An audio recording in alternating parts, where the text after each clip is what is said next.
But what I'm going to do is go through some of my neck knives. So it's a class of knives that I've really liked and enjoyed for quite a while. And I've, over the years, collected a few. And I'd like to show some of my favourites. One of the first I got was this little fella. And this is by Bark River Knife and Tool. I know, probably not technically a neck knife. It could be worn around the neck. And this thing is tiny. Convex ground. It's a mini slither, I think. Okay, this first production. Bark River Knife and Tool. And it gets very, very sharp. This is convex sharpened. But it really, really does get sharp. It's a sort of very flat Appleseed profile. Really cuts. Good little knife. She's only really 2 finger, maybe 3 if you don't have big monkey hands like I do. Okay, a little bit of jimping on the back. I like the little stag handles. It's like Jim Sambar stag, or maybe it's beef shin bone, I don't know. Nice little knife though. I like the shape, I like the little recurve. Not hard to sharpen at all on a mouse pad, bit of sandpaper. Good little knife. You have to be careful putting it back in the sheet, give it a little squeeze to widen the entrance, sorry. And pop her back in. Nice little knife. Okay, next is a knife my brother gave me as a present one time. Spyderco Spot. Kadunk. Okay. The finger is like the Fred Pernell grip, it goes through, locks you in. Locks you into a sabre grind with the classic S curve. Real pointy little tip on it. Again, the hole is the Spyderco trademark. Gives you a nice bit of handle to hang on to compared to some of the other neck knives. So you have a bit of leverage. For a very short blade, you've got a nice long handle. Good little knife. I don't use it much. It's kind of more like a utility knife. It's like a little fixed blade Stanley. Opening bags of moss peat and stuff out the back. Good little knife. As far as I know, these are discontinued now. You used to get a stainless one and a serrated one. But hard to get now. The sheet, Kydex, or thermoform plastic, something like that, on a bead chain. I like the bead chain because if you make it out of solid paracord, you can throttle yourself. The bead chain will probably break. This part of the sheet is wide, so that the knife, when it's lying under your shirt, will stay lying that way, so you can index it and catch it. I know a lot of people don't like neck knives, the idea of hanging a very sharp knife around your neck. If you happen to fall, you could impale yourself. That's why I like hard plastic or Kydex sheets, to minimise the risk of that coming through and injuring me. So, well built little knife. The little screw here can adjust the tightness of the sheet for you. But I like it pretty tight. I don't want it falling out and wandering down my shirt, going into my pants. I don't need that. Okay, this one is the Fred Pernell grip. Well, it's not a Pernell grip, it's an Emerson made the grip. There's the Emerson logo there. Chisel ground. Again, the indexing hole. Less handle to work with. That's the black nitride finish. Scratches a bit. The Kydex scuffs it up. There used to be Fred Pernell design there. Yeah, just a little bit. Again, not really a utility knife, not a usable. You're not going to bring this out hunting rabbits or that. It's basically a claw for people. You lock your hand in there. It's not a whole lot of use. My brother again had one that was rounded at the tip. It was a whitewater rafting knife. It was more like a river rescue knife. Serrated, but not aggressive serrations like the Spyderco, kind of a rounded serration. Good for cutting rope, cutting people out of cars or that kind of thing. This thing, limited use. I like it as just as a curiosity for collecting. You can wear it around the neck. Again, another criticism a lot of people in the US have about neck knives that would be wearing them for self-defense is that if you're in a struggle, if you're on your back, you've met like a Brazilian Jiu-Jitsu guy and you're after getting flattened, the knife on a cord is going to swing around under your armpit, it's going to be around the back of your neck, you're not going to be able to index it or catch it or find it at all, so it's not that much use. This one's mounted on a Tech-Lock thing. Okay, not a whole lot of use, don't really use it, I have it just as a collector's piece.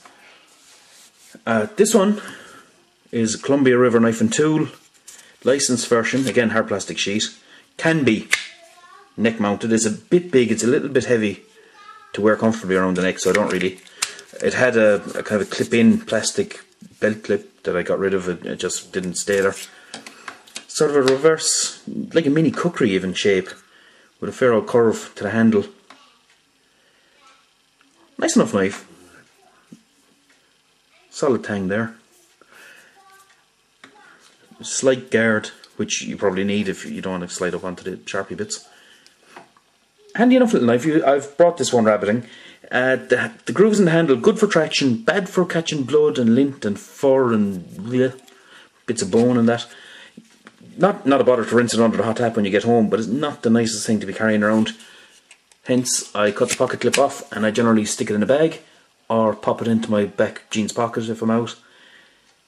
Handy knife, and I lost it there for ages, and when we chopped up the armchairs to get rid of them, my little fella found it down the back of the armchair. It had buried itself inside. So, now this isn't technically, well, it's a necker, it's not a neck knife. On a good old cord. What I do like, what I wanted to show, is this is a shrink tube. You can buy these in like Radio Shack and that. They're for electronic components, joining wires, covering soldered connections, that kind of stuff. But if you had this kind of thing on a paracord lanyard, it'll stop you getting throttled if you do fall or get snagged on something and it gets caught. This is actually on a cross pen. You pull that out. Oop.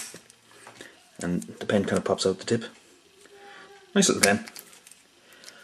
But I mainly wanted to show the lanyard system. If you're going to use a paracord or a shoelace or some kind of solid lanyard, you want a breakable join so that you don't choke yourself or hang yourself accidentally.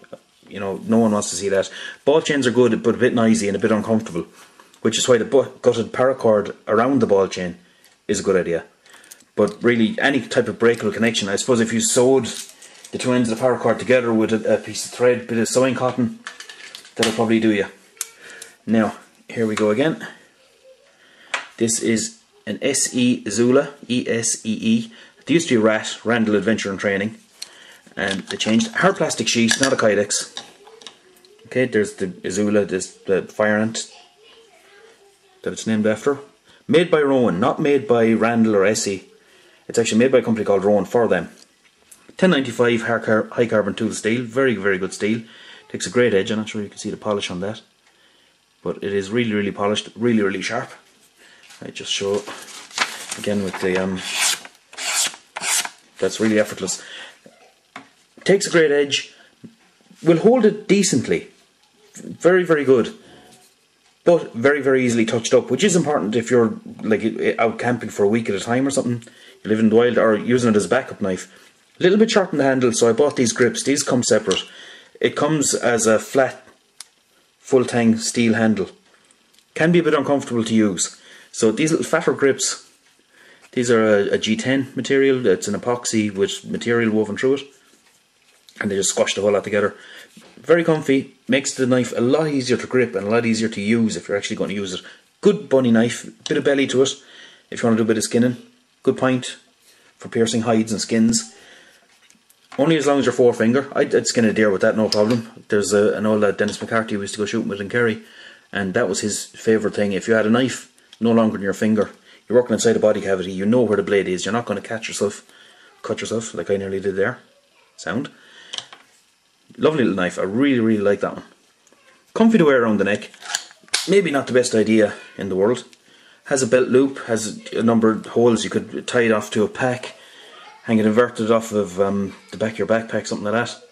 Doesn't have to be around your neck, but it's just a handy way to bring him.